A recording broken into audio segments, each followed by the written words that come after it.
honorable professeur Mbata. Mesdames et messieurs, chers compatriotes, permettez-moi d'abord de vous saluer et de vous remercier aussi d'être venus nombreux.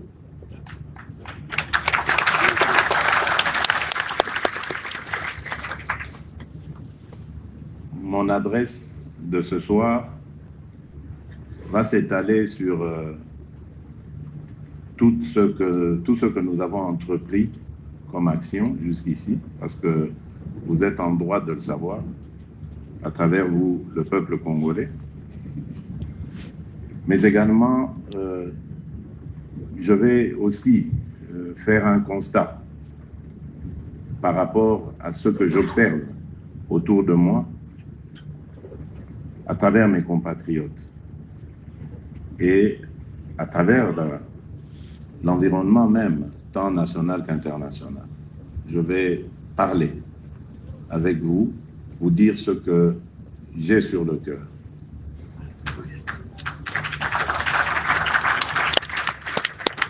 Et vous allez m'excuser parce que contrairement à la tradition, je ne vais pas avoir un échange. Je vais juste vous dire mon message et vous laisser méditer celui-ci. Parce que l'heure n'est pas justement à exprimer tout ce que nous avons en nous. L'ennemi est debout, l'ennemi est actif. L'ennemi, ce n'est pas seulement celui que vous voyez. D'ailleurs, ce que vous voyez n'est que de l'agitation. On a pris quelques esprits faibles de nos compatriotes et on les a placés devant pour donner une illusion de quelque chose. Et je peux vous dire ici que cette illusion ne restera qu'illusion.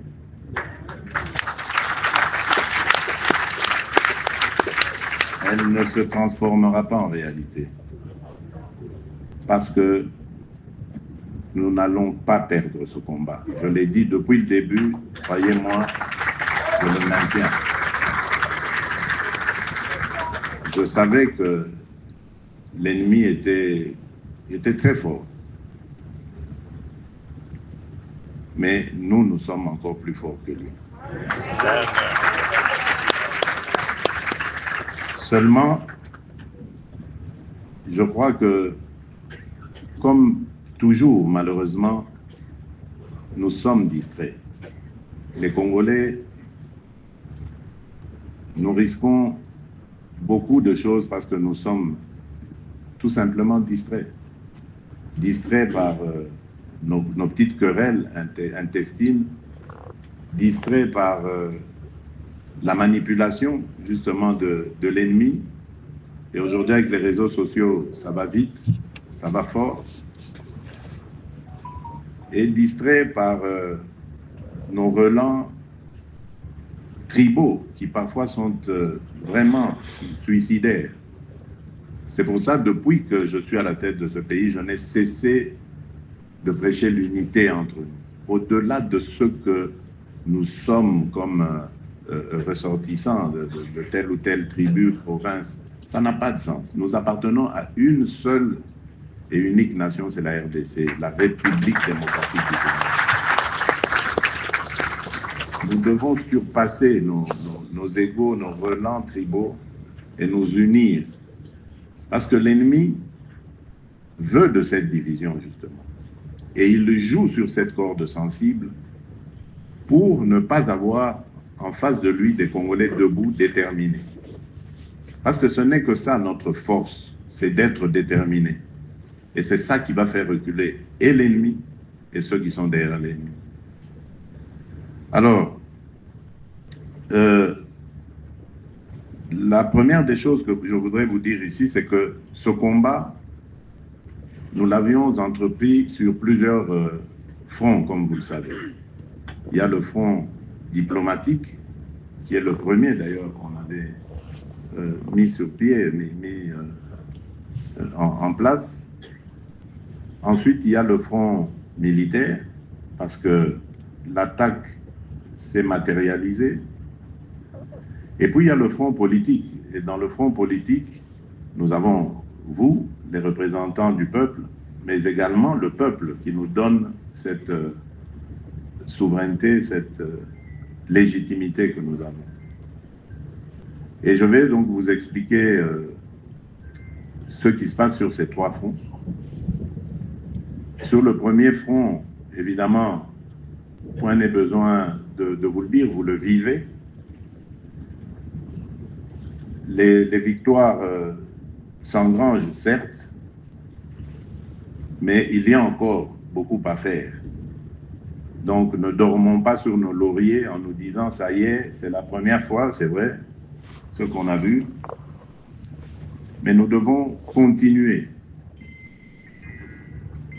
Parce que l'ennemi va aussi travailler à ce que cette première fois soit renversée et revienne, soit effacée et revienne à nouveau sur les mêmes standards sur lesquels il a surfé à l'époque. Donc nous devons rester vigilants et actifs sur le plan diplomatique. De ce côté-là, je ne perds pas espoir parce que nous avons au gouvernement, évidemment, une grande dame. Je profite ici de lui rendre hommage. Je ne sais pas si elle est dans la salle. C'est vrai qu'on m'a attribué ce succès, mais je ne suis pas seul. Et je dois le dire, je remercie la Première ministre, je remercie la ministre des Affaires étrangères, parce que c'est d'elle que je parlais, qui est montée au front.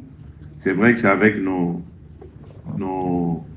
instructions, mais c'est une brave dame qui a pu vraiment bien manœuvrer et qui a été de tous les combats et c'est vraiment à elle aussi que doit revenir cet honneur. Je parlais de la Première ministre qui a été époustouflante à Addis Abeba. On ne le sait peut-être pas, les réunions du Conseil paix et sécurité se tiennent à huis clos, mais elle a été formidable. Et je vous dis, on est sur tous les fronts. Je pense ici à nos diplomates, nos représentants à Genève, à New York, qui ont aussi été à Addis Abeba, qui ont été très très forts, qui pendant ces moments pareils, eux sont actifs, ils font du lobbying, ils font du porte-à-porte. C'est tous ces gens à qui je rends hommage, au gouvernement aussi en général, parce que nous sentons ce soutien de nos ministres, cette solidarité gouvernementale qui permet à chacune et à chacun des membres de ce gouvernement de donner le meilleur de lui-même. Parce qu'ils ont tous été diplomates dans ce qu'ils ont fait, dans les missions qu'ils ont fait. Je pense, par exemple, au vice-ministre, je crois que ça a fuité sur les réseaux. On a vu le vice-ministre de la Défense. Comment est-ce qu'il a été diplomate à sa manière à la réunion de la CEAC. Je pense à tous ces ministres et vice-ministres qui ont, chacun dans leur domaine, défendu la République. C'est à eux aussi qu'il faut rendre hommage. Les instructions étaient vraiment bien suivies. Donc ce front est en train d'engranger des résultats et donc nous ne pouvons que nous en réjouir. Et ça va continuer parce que nous sommes sur la bonne voie. Le plus dur, c'est vrai, reste à faire, mais nous avons aussi fait un grand chemin, on a parcouru un grand chemin, celui d'amener enfin la communauté internationale à comprendre que nous sommes les agressés. Et nous sommes agressés par le Rwanda, non pas pour les prétextes fallacieux qu'il a toujours évoqués, de peur de génocide, de FDLR qui serait en train d'être préparé par les Congolais pour aller de nouveau envahir le Rwanda, de discrimination des communautés rwandophones vivantes en République démocratique du Congo, des ressortissants congolais d'expression rwandophone. Donc tout ça, c'était de la manipulation destinée tout simplement à faire durer ces manœuvres qui en fait n'étaient que le pillage systématique de nos ressources. Et il y a beaucoup de choses derrière ça. Malheureusement, je ne pourrais pas m'étaler sur ces histoires, mais j'ai compris que le combat va être rude, le combat va être terrible, parce que le Rwanda n'est pas seul, vous pouvez vous l'imaginer. Et ce silence pendant 30 ans qui a été gardé, ben, ce n'est pas par hasard, ce n'est pas pour rien, ce n'est pas parce que Kagame est le plus beau des hommes, non. C'est tout simplement parce qu'il y a tout un système derrière. Et là, nous sommes occupés à déboulonner ce système.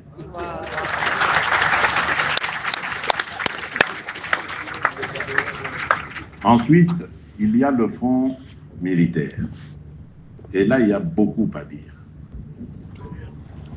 D'abord, en premier lieu, je voudrais ici vous dire que nous devons rendre un vibrant hommage à nos hommes de troupe. Je suis fier d'eux. Ça va peut-être vous étonner parce qu'ils ont perdu, parce que il y en a qui ont décroché, qui ont fui le front. Oui, c'est vrai. C'est vrai. Mais je suis fier d'eux. Je suis fier d'eux parce que ils ont payé de leur vie. S'il y en a qui ont fui, c'est vrai, c'est condamnable, ça ne se fait pas normalement. Moi, je repose surtout à ceux qui ont fui de s'en être pris à la population. Ça, c'est inacceptable. Ça, c'est impardonnable. D'ailleurs, des instructions ont déjà été données pour que ces gens-là soient sévèrement sanctionnés. Ils ont peut-être des raisons de décrocher, mais ils n'ont pas de raison de s'en prendre aux pauvres gens, à nos pauvres compatriotes qui déjà avaient affaire à cette barbarie qui venait. Et donc, c'est des crimes que nous ne pardonnerons pas. Mais je tiens à leur rendre hommage parce qu'ils se sont vraiment battus avec le cœur et malgré tous les sabotages dont ils ont été victimes. Et c'est là peut-être l'occasion de parler du comportement du Congolais. Sachez une chose, ces agresseurs ne sont pas plus forts que nous. Pas du tout. Et même, ils ont peur de nous. Et il y en a beaucoup qui sont tombés sur le champ de bataille. Mais nos forces sont trahies de l'intérieur.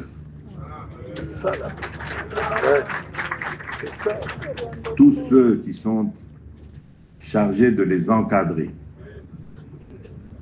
ont pris de l'argent. Soit n'ont pas fait parvenir ce qu'ils devaient faire parvenir à nos forces pour les encadrer.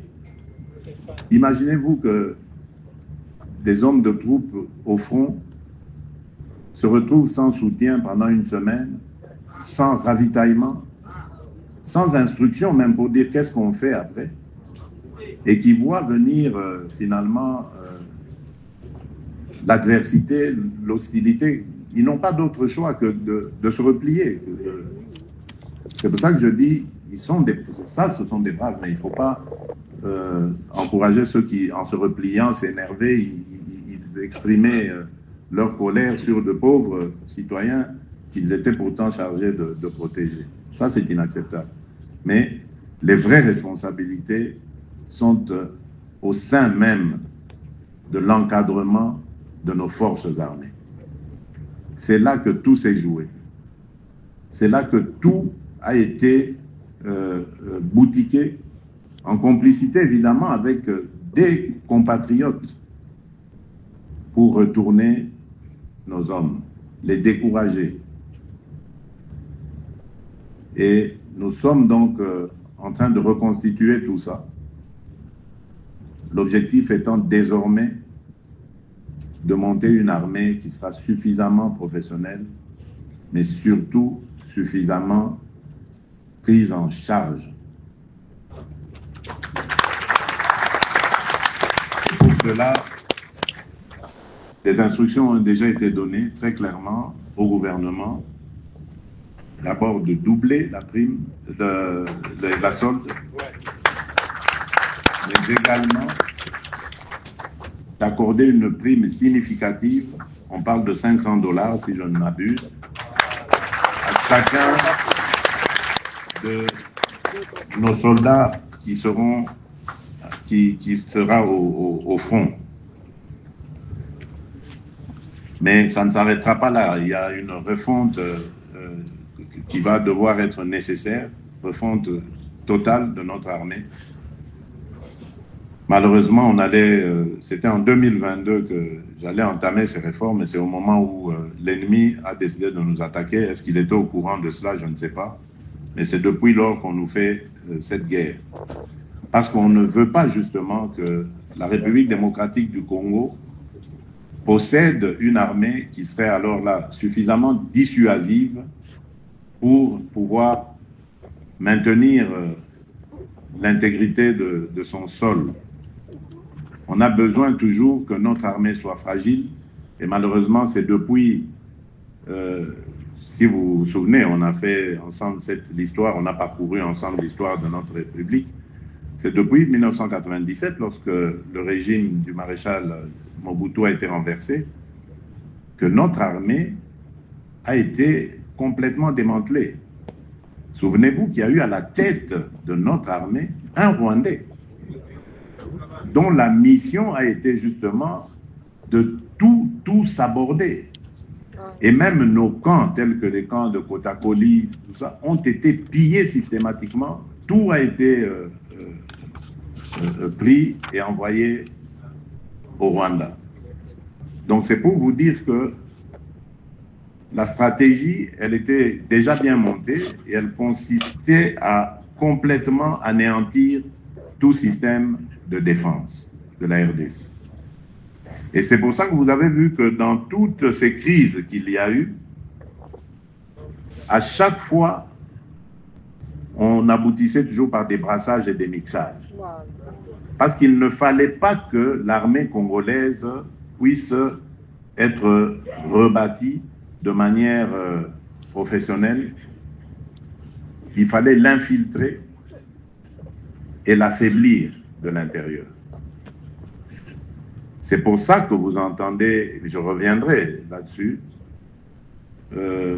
ma détermination à ne pas discuter avec des pantins, parce que justement, ça risque d'aboutir à ce genre de choses. Voilà, félicitations. Et je reviendrai sur ça.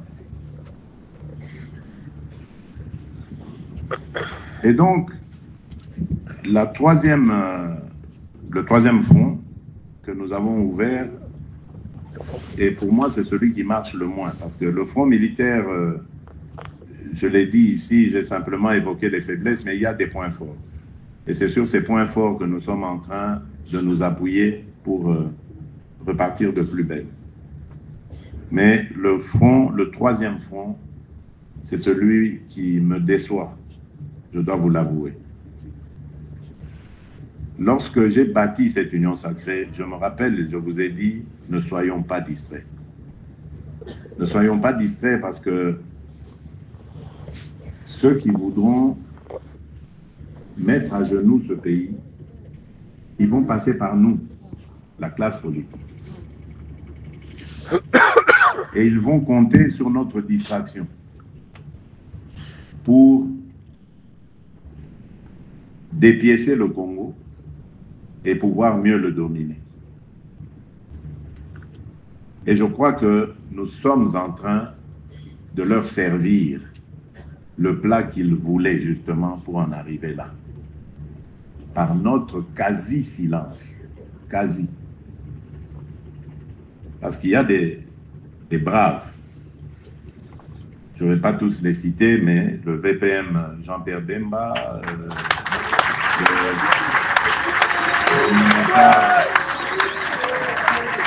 le Mineta Guy Luando, le VPM Jean-Pierre Liaou. C'est pour ça que j'ai peur de ne pas tous les citer parce que je peux en oublier.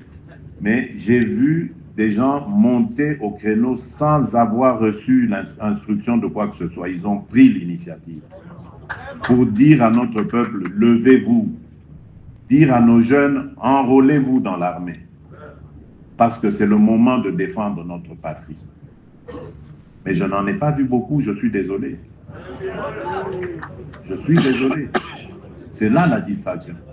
Parce que certains pensent que c'est en discutant avec l'ennemi qu'on va avoir des solutions. Mais non. L'ennemi, d'accord, il va discuter avec vous, mais à condition que vous ayez de quoi le faire fléchir. À quoi ça sert d'aller discuter avec quelqu'un qui sait que ce que je vais vous dire aujourd'hui, je peux le renier demain parce que demain je serai à tel endroit dans votre pays. On prône le dialogue. Mais oui, moi je veux aussi le dialogue. Moi je ne suis pas un homme de guerre, jamais. Je ne suis pas venu à la tête de mon pays pour l'amener dans une guerre et faire tuer mes compatriotes. Je suis le premier à vouloir la paix. Et j'étais le premier à l'offrir à nos voisins. Mes premiers déplacements de chef d'État en 2019 étaient destinés à nos voisins ici, de la région, pour leur dire, écoutez, moi, je veux qu'on tire un trait sur le passé, qu'on regarde l'avenir avec beaucoup d'espoir, avec beaucoup d'enthousiasme. Travaillons sur des projets communs, de construction d'infrastructures, de joint venture dans des activités que nous aurons décidées pour faire le bonheur de nos populations. J'avais offert ça. Donc si aujourd'hui, je commence à parler guerre, c'est parce que j'ai compris à qui nous avons affaire. Mais comme dans ce pays, nous n'avons pas confiance les uns envers les autres, voilà ce qui nous divise aujourd'hui. Il y en a qui pensent que le président est radical, il ne veut pas... Non, je suis radical contre le mal qu'on veut infiltrer dans mon pays. Ça, je ne l'accepte pas. Ça, c'est vrai. Ça est très vrai. Dialogue, oui, je veux un dialogue, mais dialogue pour qu'on foute la paix définitivement à mon pays, qu'on nous laisse évoluer tranquillement vers notre développement. Je ne veux pas de dialogue pour qu'on se retrouve encore avec des brassages et des mixages qui, dans quelques années, vont donner encore lieu à des guerres. Donc, moi, je veux bien qu'on discute. Mais avant de discuter, nous devons montrer nos dents, montrer nos forces. Et comme ça, nous allons discuter d'égal à égal. Pas de dominant à dominant. Vous n'obtiendrez rien en discutant de dominant en dominant. Plutôt mourir que d'aller autour d'une table en perdant, en étant perdant dans le statut, en ayant le statut de perdant. Parce que là, on va vous manger, mais vraiment sans problème. Et c'est pour ça que moi, j'avais dit, je ne veux pas discuter avec des pantins. Les pantins ne vont jamais parler de leurs problèmes. Les pantins, quand ils sont en face de vous, ils vont répéter le message de leur maître. Alors, tant qu'à faire, je préfère parler avec leur maître. Et quand vous avez vu, nous avons parlé avec leur maître. Nous sommes arrivés au 15 décembre. Qu'est-ce qui s'est passé? Il a fui. Il a fui parce que l'étau était en train de se resserrer sur lui. Il savait que ce jour-là, s'il était venu, ça sonnait le glas de toutes les aventures qu'il a menées en République démocratique du Congo. Et ayant compris cela, il a dit non, il faut fuir, commencer la guerre, une guerre rapide et brutale pour soumettre finalement ces Congolais qui sont en train de nous échapper. Et lorsque nous sommes en train d'organiser le front diplomatique pour freiner, bloquer cela, c'est dans mon propre camp que j'apprends que, voilà, il y en a qui sont déjà en pourparlers, il y en a qui condamnent la position du président, qui trouvent qu'il est trop radical, qui trouvent qu'il doit négocier. Mais négocier quoi? Et en quelle position? Voilà. Réveillez-vous, chers compatriotes. Ouais. Ah, c'est ce que moi j'attendais de vous, Excellence. C'est ça énorme. Et cette communauté internationale que nous avons toujours vilipendée, aujourd'hui, elle nous prouve le contraire. Ce sont ces pays dont peut-être certaines ambassades ont été bêtement attaqués ici, de manière totalement idiote. Ce sont ces pays-là qui aujourd'hui ont pris position. Mais le Congolais, il a fait quoi?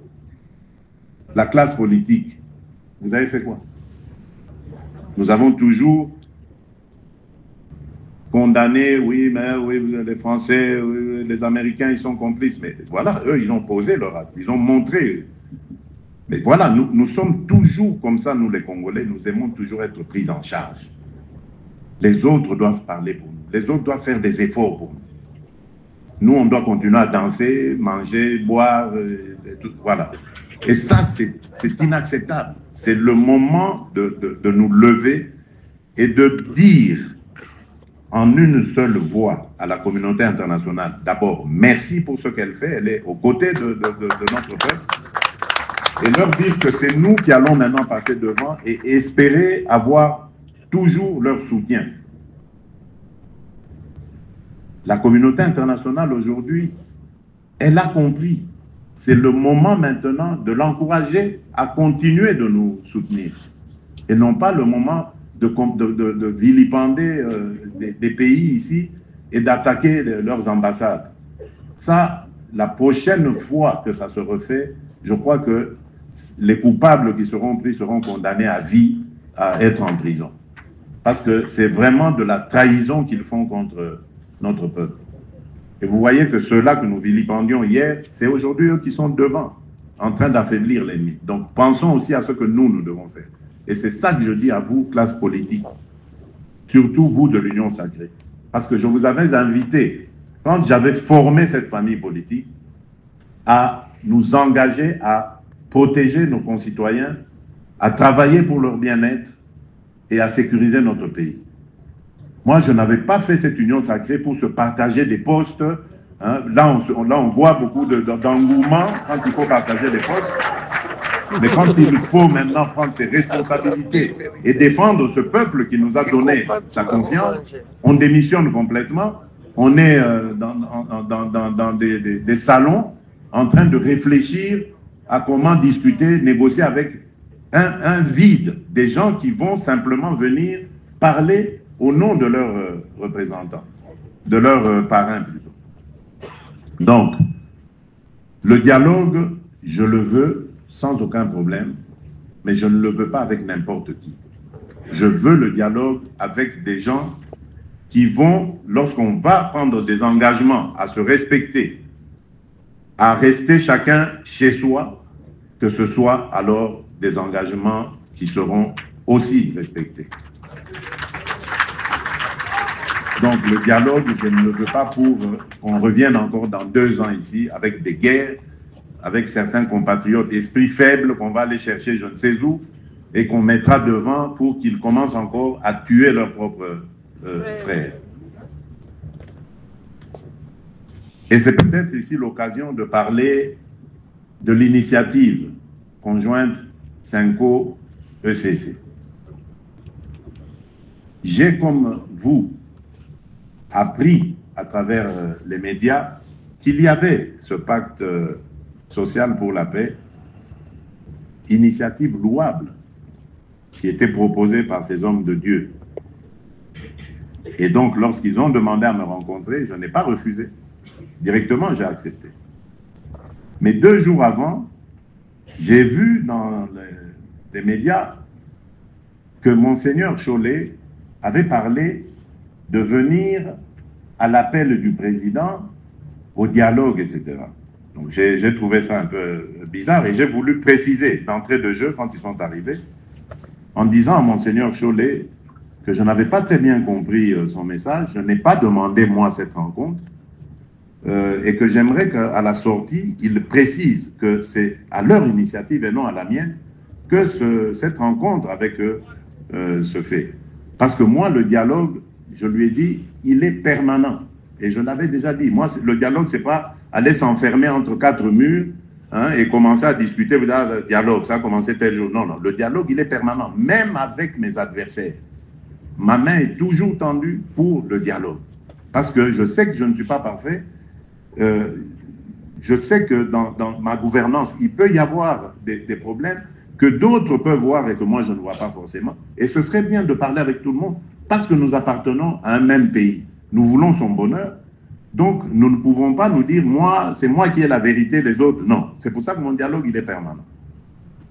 Alors, ils ont compris ça. Il m'a expliqué que c'était une mauvaise interprétation des médias. Je dis, OK, c'est bon. Puis on a discuté, je vous épargne le contenu. Mais moi, j'avais posé mes questions lorsque j'ai entendu. J'ai dit, OK, votre initiative, elle est louable. Mais moi, permettez-moi de vous poser une question. La première, c'est de savoir, vous situez votre initiative où dans l'actuel processus qui est impulsé par la région.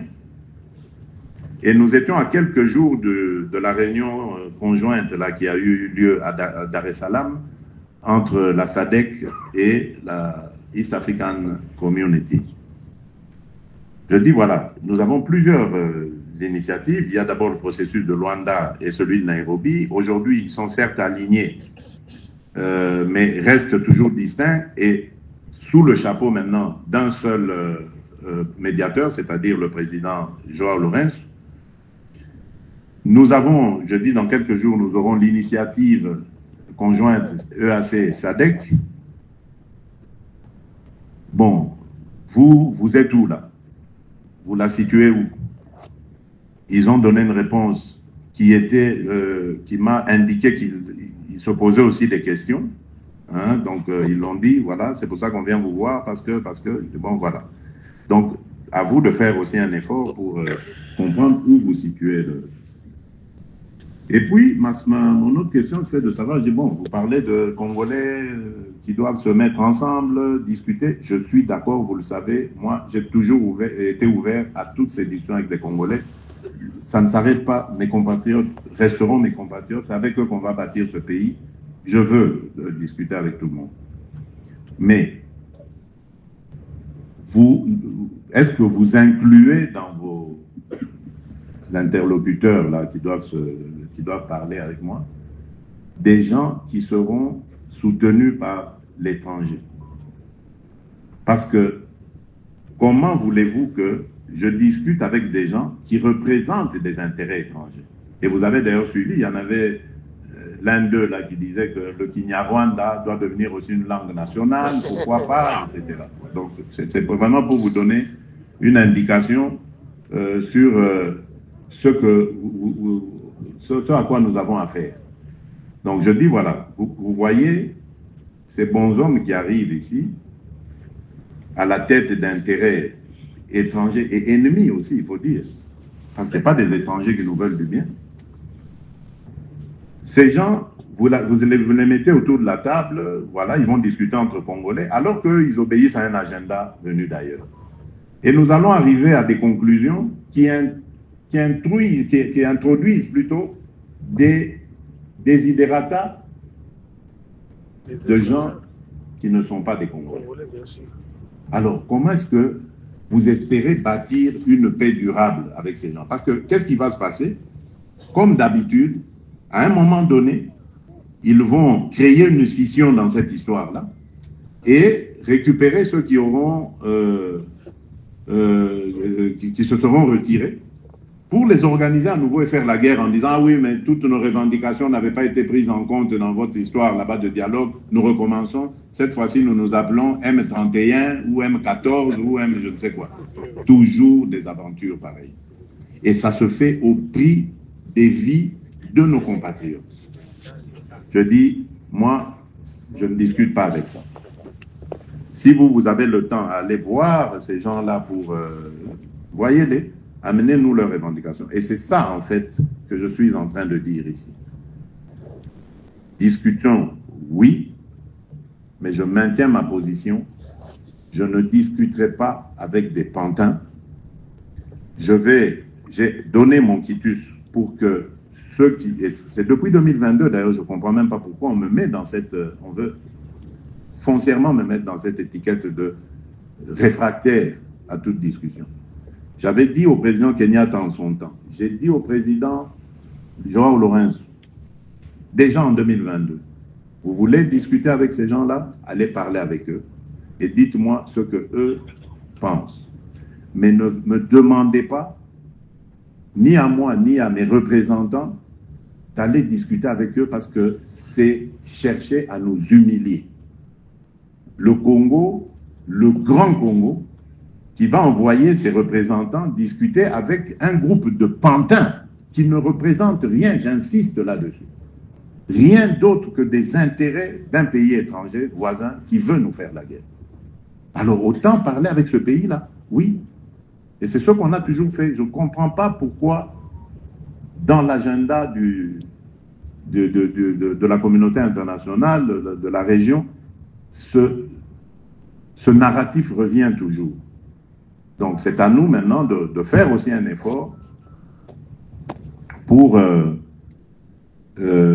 essayer de faire démentir cela. Mais vous devez savoir que toutes ces choses, on nous l'impose parce qu'on a trouvé une certaine faiblesse en nous. Faiblesse sur le terrain, je vous ai dit, on a perdu malheureusement Goma et Bukavu, pour le moment bien sûr, mais faiblesse aussi dans notre classe politique, parce qu'il y a des gens dans notre classe politique qui vont parler aux autres en disant oui, mais c'est le président, il est trop dur, il est trop radical, il doit accepter de discuter. Mais oui, mais discuter avec qui et pourquoi? Vous comprenez pourquoi nous sommes faibles, pourquoi des gens pensent toujours qu'il y a moyen toujours d'avoir le Congolais. Que chaque Congolais a un prix. Dès qu'on met le prix, ça y est, vous l'avez acheté, pied et poing. C'est insultant. C'est humiliant. Donc nous devons faire un effort pour d'abord être unis et montrer à l'adversaire, à l'ennemi, que lorsque le peuple congolais est uni, debout, lorsque la classe politique congolaise est unie et debout, l'ennemi ne peut, aucun plan de l'ennemi ne peut être réalisé. Et voilà pourquoi je vais élargir cette initiative à d'autres Congolais qui pensent aussi ou qui veulent aussi de cette unité.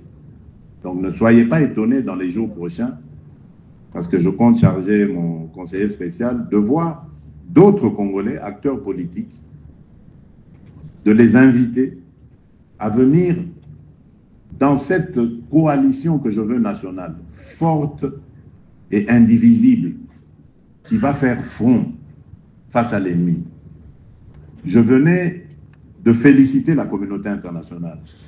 Mais sachez que cette communauté internationale, jusqu'ici, a pu être encouragée, certes, avec notre diplomatie, mais aussi parce que les crimes commis par l'ennemi l'ont interpellé.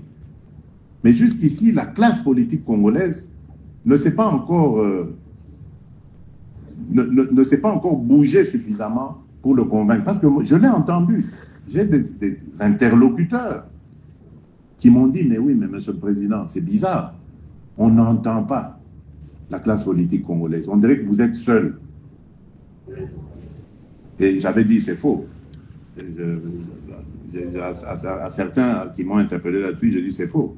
Monsieur Jean-Pierre Bemba, par exemple, c'est pas n'importe qui. Monsieur, j'ai cité quelques noms.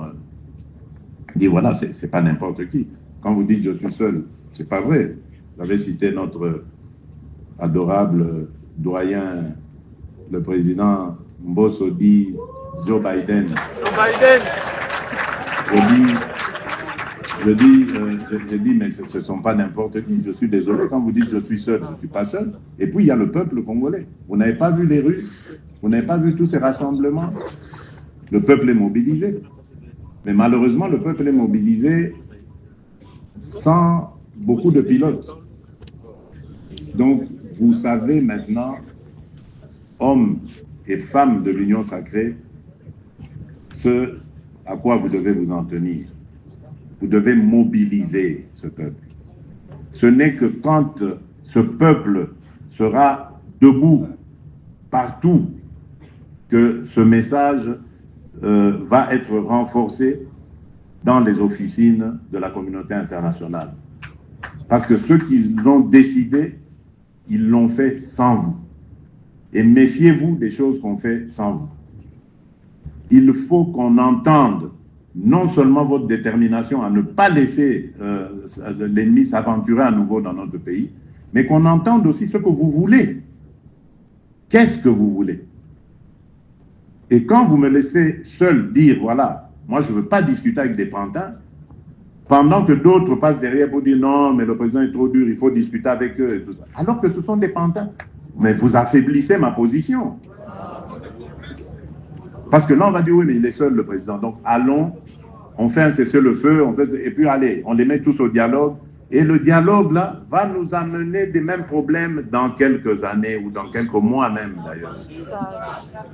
Donc, ce n'est pas possible de retomber toujours. On dirait qu'on ne s'arrête pas un instant pour dire qu'est-ce qui a marché, qu'est-ce qui n'a pas marché dans ce pays.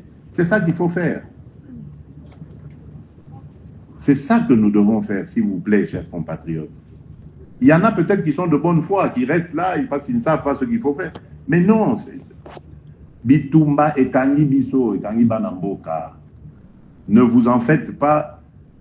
Quand on viendra ici, ils ne vont pas choisir que voilà, oh, Yotoroti Kabango. Non, ils vont tous nous soumettre. Tous. Ceux qui vont faire allégeance, ah ben tant mieux pour eux. Mais ceux qui vont résister, ils seront écrasés. Parce que c'est ça leur modus operandi. C'est comme ça qu'ils ont fonctionné. Je vous ai parlé de 1997 ici. Quand ils sont arrivés, la première des choses qu'ils ont faites, c'était quoi? On met un Rwandais à la tête de l'armée. Et c'était ça l'erreur fatale. Malheureusement, lorsque le défunt président Laurent Désiré Kabila l'a compris, c'était trop tard pour lui. Il était encerclé, terminé. C'était trop tard. Donc ne commettons pas cette erreur. D'ailleurs, ça doit nous inspirer. Il nous a envoyé un message, même si c'est à titre posthume. Mais c'est un message que le musée nous a envoyé de dire « Ne trahissons pas le Congo. » Ne le trahissons pas.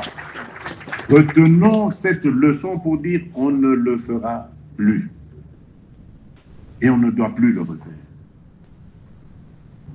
Donc, mobilisons-nous, s'il vous plaît. Et je crois encore en vous. J'ai confiance en vous, en vos capacités de mobilisation. J'ai vu ce à quoi vous étiez capable lors des élections de 2023. Maintenant, les élections sont passées. Il faut défendre la patrie. 73% de nos compatriotes m'ont fait confiance. Nous ne devons pas les décevoir. Nous avons plus de 80 ou 90% de l'Assemblée nationale, du Sénat. Nous ne devons pas décevoir nos compatriotes. On n'a pas été aux élections comme dans un jeu, mais nous avons été aux élections pour sauvegarder les vies de nos compatriotes et leur garantir le bien-être. Si nous avons des choses qui ont été ou qui ne se sont pas bien passées, l'Union sacrée est là pour analyser et réorienter les choses. Et d'ailleurs, je profite de l'occasion pour dire que la semaine prochaine, je vais demander au secrétaire permanent de présenter maintenant la nouvelle direction de cette Union sacrée qui va devoir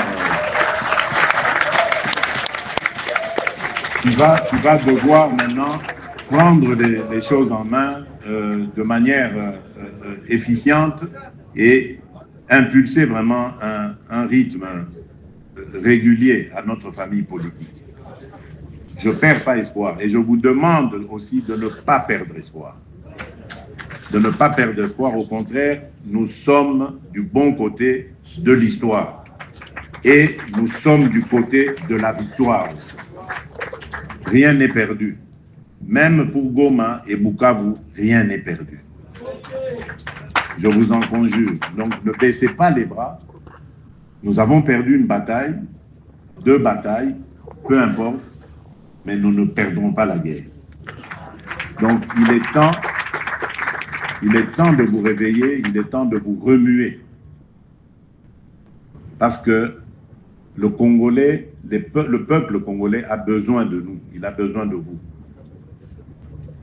Donc ne me décevez pas, s'il vous plaît. Faisons vraiment cet effort collectif qui est nécessaire pour notre relèvement. Donc, comme je l'ai dit, j'ai été d'ailleurs inspiré pour cela par mon propre leader, mon père, en 1996, lorsqu'il s'est levé, lorsque les premiers signes de l'invasion, de l'agression ont été clairs. Il s'est levé alors qu'il était dans l'opposition radicale, une opposition dans laquelle d'ailleurs le défunt maréchal Mobutu l'avait placé, parce vous souvenez-vous, on sortait de la CNS, Conférence nationale souveraine, donc on devait aller vers une transition et puis à des élections. Puis, le jeu politique a fait que Étienne Tshisekedi a été écarté. Mais n'empêche, il s'est surpassé en disant, peu importe les divergences que nous avons, je vais voir le maréchal, parler avec lui en compatriote, parce que la nation est en danger, le pays est en danger. Et moi, je me souviens, à l'époque, nous étions en Europe, nous sommes allés l'accueillir, et on lui a posé la question, mais qu'est-ce que tu fais? Le régime est finissant là-bas, c'est fini, qu'est-ce que tu veux sauver encore? Il nous a dit, vous ne comprenez pas, vous, que celui qui vient là, à la tête d'intérêts étrangers, il ne vient pas pour nos intérêts à nous. Donc il faut très vite arrêter ça, et je vais voir mon frère, on s'entend avec lui, on fait un front commun pour barrer la route à celui-là. Et comme lui vient avec des intérêts étrangers, on le retirera de ces étrangers, des mains de ces étrangers, et on va l'inclure parce que c'est aussi une des retombées ou une des conséquences de la gestion de Mobutu. Donc on le prendra, on avance avec lui. Malheureusement, ça n'a pas été très bien compris dans l'entourage du maréchal. Puis bon, il y a eu toutes ces maladresses. Et voilà, bon, c'est peut-être Dieu aussi qui fait les choses à sa manière. Mais cela m'a inspiré pour aussi aller vers nos compatriotes, les autres ici, pas ceux qui viennent en face avec les intérêts étrangers, parce que ça n'a rien à voir avec une quelconque gestion du pays, parce que nous sortons des élections, nous venons à peine d'installer nos institutions, et cette guerre commence. Ça a tout à voir avec ceux qui nous font la guerre pour nous voler nos minerais. Ça n'a rien à voir avec une gestion politique chaotique, faux. Ceux qui nous volent nos minerais veulent continuer leur commerce néfaste. C'est tout. Et pour ça, il faut inventer 1001 raisons pour justifier le fait qu'on veut faire la guerre. Et prendre un fils du pays, frustré, et avancer avec lui. Donc voilà maintenant pourquoi je cherche les autres fils du pays pour leur tendre la main et dire, mettons-nous ensemble, faisons face à l'ennemi. Celui qui acceptera de prendre la main sera le bienvenu et nous discuterons peut-être, on verra bien, pourquoi pas, de la composition d'un gouvernement d'union nationale pour faire face à ça. Alors, quant à l'initiative de nos hommes de Dieu, comme je l'ai dit, c'est louable. Toute personne qui cherche la paix ne peut qu'être encouragée. Je les recevrai parce que j'ai vu qu'ils ont aussi demandé une audience, donc je les recevrai. C'est sûrement pour qu'ils me fassent part de leur bilan à mi-parcours. Je les écouterai et permettez-moi de ne pas vous dire ici ce que je leur réserverai comme réponse parce que c'est à eux que j'accorde la primeur. Donc, voilà tout ce que je peux dire en substance. Je crois que j'ai été complet. Vraiment, je m'excuse de ne pas souhaiter cet échange parce que pour le moment, je préfère garder silence sur beaucoup de choses. Le moment viendra où nous parlerons. Le moment viendra où nous dirons tout ce qui s'est passé dans ce pays. Mais sachez simplement que vous avez une sentinelle qui veille à ce que rien de mal n'arrive à mon pays, à notre C'est pays. comme ça. Nous sommes et à fiers mes de toi, compatriotes. chef. Tout ce que je vous demande aussi, c'est de rester vraiment actif dans la prière. Parce que moi, j'ai vu ce que la prière peut emmener comme succès et comme résultat. Dieu aime vraiment ce pays. Croyez-moi. Pays de Dieu, oui. Il nous aime C'est la vraiment. patrie de Christ. Il protège ce pays et il le protégera. L'ennemi sera complètement anéanti. Amen. Je vous le dis. Que Dieu vous bénisse. Merci. Merci. Bon, c'est le chef de l'État qui vient de finir son sermon. Merci.